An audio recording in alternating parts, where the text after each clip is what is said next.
Hi guys, I'm Ryan Houston and welcome to my fly tying channel.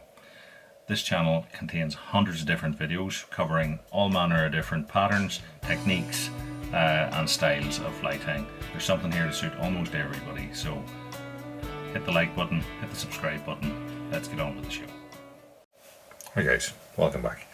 So tonight we're going to tie it's a variation of a dabbler, but this is a muddlered dabbler. So this is a silver dabbler with a muddler head, and I suppose this works well as a fry pattern. And I remember the first time I ever fished Lough years and years ago, the guy in the boat with me put up a fish about 5.5 pound on this pattern. So this is a B175 in a size 10, and I'm going to use my Textreme 6.0 black thread. Take that back, snap it off, and then with most dabblers the tail is 6 to 8 strands of cock pheasant tail. So set that up on top. As you see, I've tied it in a couple of turns forward, and then I'll take it back onto the bare shank, and that will just neaten the tail up for me. So I'm going to take this forward, then cut it off. Going to need a rib on this one, so for that I am going to use some silver oval.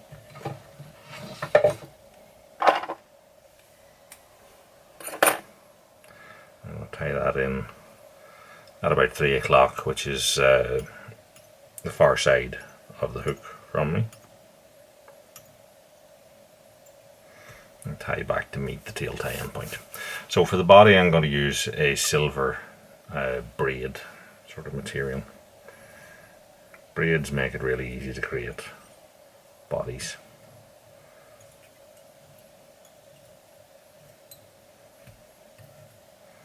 This one I sort of unraveled a bit, makes it thinner, easier to tie trout flies with.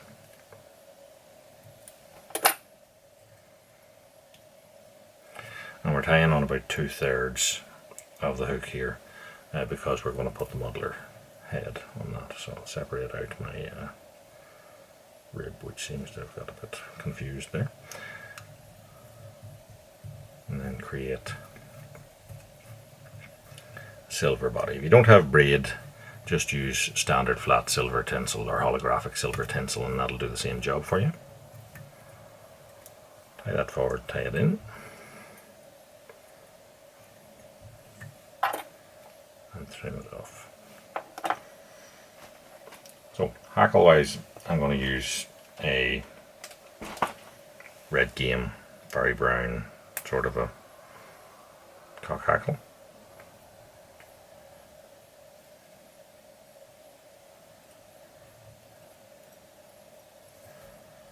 Tie that in, and then put on a couple of turns, and then wrap backwards to palmer the body. For the last turn I take it underneath, then I take my tinsel under from the far side, and that means it comes up as the first rib.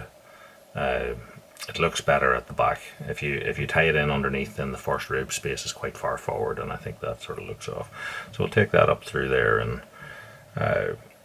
standard is 5 turns for a body, but when you're shortening it up like this here, then 3 or 4 would be fine. Take it through on my side,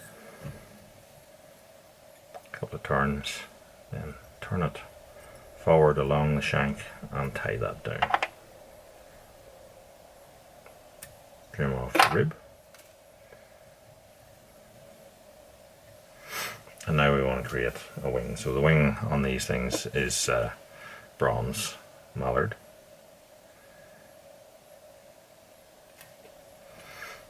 So what I'm going to do is I'm going to take a couple of bronze mallard feathers, strip a portion off them, and layer it. So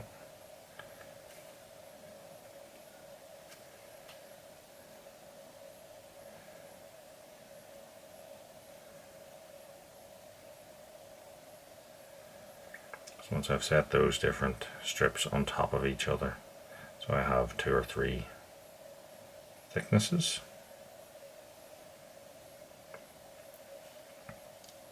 like pancakes, and I'm going to set that on. And standardly I'd sort of go halfway along the length of the tail, although on this one, sort of fry typey one, I might go a little bit further. So I set it on top flat, and then I pinch it around the shank so that when I tie this on, it's going to be cloaking or enveloping the shank for probably from 3 o'clock to 9 o'clock.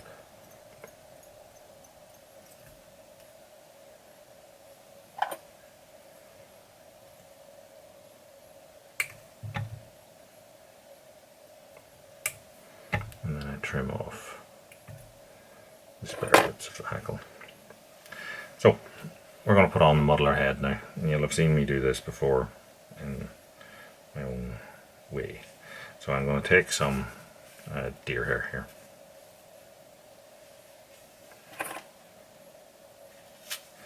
Cut the bunch off. It's a heavy enough bunch. What I'm going to do is I'm going to use this portion of it as like a fake hackle. So I'm going to set that on and allow it to spin the whole way around. Put on a couple of loose wraps, and then what I'm going to do is I'm going to cut this off level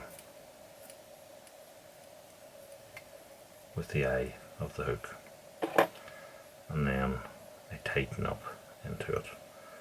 You can see it's making like a pom-pom, and then I will sort of wrap through it towards the eye. Now all those lengths were the same length, but as I wrap forward, you can see it's tying them down sequentially, and therefore shortening the ones further towards the front, leaving the ones at the back slightly longer, and that way it creates a slight taper to the head. Then what we're going to do is finish the head off, so that slightly more difficult on a muddler. Hard to use a whip finish tool. I said I can't use one anyway, so I don't. So I use sort of a series of half hitches there. So now if you want, you can trim that to shape, but it'll take relatively little trimming compared to the standard method of doing a muddler head. So that is a silver muddler dabbler. What I'm going to do now is I am going to put a little bit of super glue in here just to finish this fly off. So I need a little blade. Then I either put that on a dubbin needle, or I use cocktail sticks quite a bit for this as well. Just dispose of it whenever you're done. Seems to hold a little bit better as well on the wood. Get a little bit of that, and then I just stroke backwards with my finger. It just sets the front bits of it. So there we go. There we have a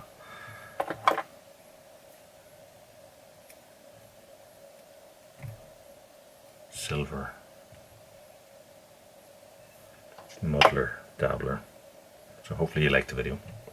If you did, give us a like, subscribe, check out all the other videos on the channel. Until next time, tight lines, and thanks for watching.